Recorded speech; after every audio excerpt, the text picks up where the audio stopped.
नमो नारायण। सभी भक्तों पर ईश्वर की कृपा हमेशा बनी रहे। जय श्री कृष्णा। राधे राधे। जिसकी दया से सरस्वती भाव रही उपजाए, कार्तिक महात्म्य का कमल लिखे 8वां अध्याय। नारद जी बोले कि अब मैं कार्तिक व्रत के उद्यापन का वर्णन करता हूँ, जो सब पापों का नाश करने वाला है। व्रत का पालन करने वाला मनुष्य कार्तिक शुक्ला चतुर्दशी को व्रत की पूर्ति और भगवान विष्णु की प्रीति के लिए उद्यापन करे। तुलसी के ऊपर एक सुंदर मंडप बनवाए, उसे केले खंभों से संयुक्त कर नाना प्रकार की धातुओं से उसकी विचित्र शोभा बढ़ाए।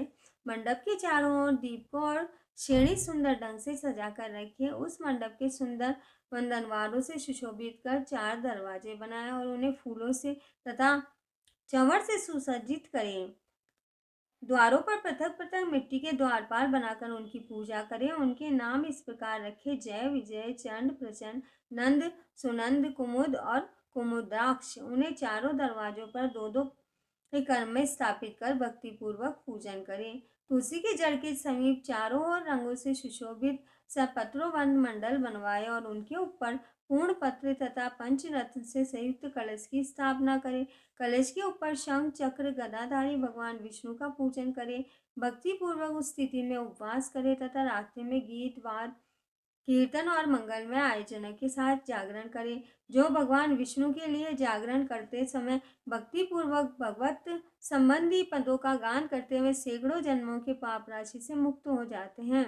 जो मनुष्य भगवान के निमित्त जागरण कर रात्रि भर भगवान का कीर्तन करते हैं, उनको असंख्य गोदान का फल मिलता है। जो मनुष्य भगवान की मूर्ति के सामने नृत्य गान करते हैं, उन्हें अनेक जन्मों से एकत्रित पाप नष्ट हो जाते हैं। जो भगवान के सम्मुख बैठकर कीर्तन करते हैं और बंसी आदि बजाकर भगवत भक्तों को प्रसन्न करते हैं तथा भक्ति में रात्रि भर जागरण करते हैं, उन्हें करोड़ों तीर्थ करने का फल मिलता है। उसके बाद पूर्णमासी में एक सपत्नीक ब्राह्मण को निमंत्रित करे, प्रातःकाल स्नान और देव पूजन कर वेदी पर अग्नि की स्थापना करे और भगवान की प्रीति के लिए तिल और खीर की आहुति दे। होम की शेष विधि पूरी कर भक्ति पूर्वक ब्राह्मणों का पूजन करे, उन्हें यथाशक्ति दक्षिणा दे, फिर उन्हें इस प्रकार क्षमा भी मांगे: आप सब लोगों की अनुकंपा से मुझ पर भगवान सदैव प्रसन्न रहे। इस व्रत को करने से मेरे 7 जन्मों के लिए किए गए सारे पाप नष्ट हो जाएं और मेरी संतान चिरंजीवी हो। इस पूजा के द्वारा मेरी सभी मनोकामनाएं पूर्ण हो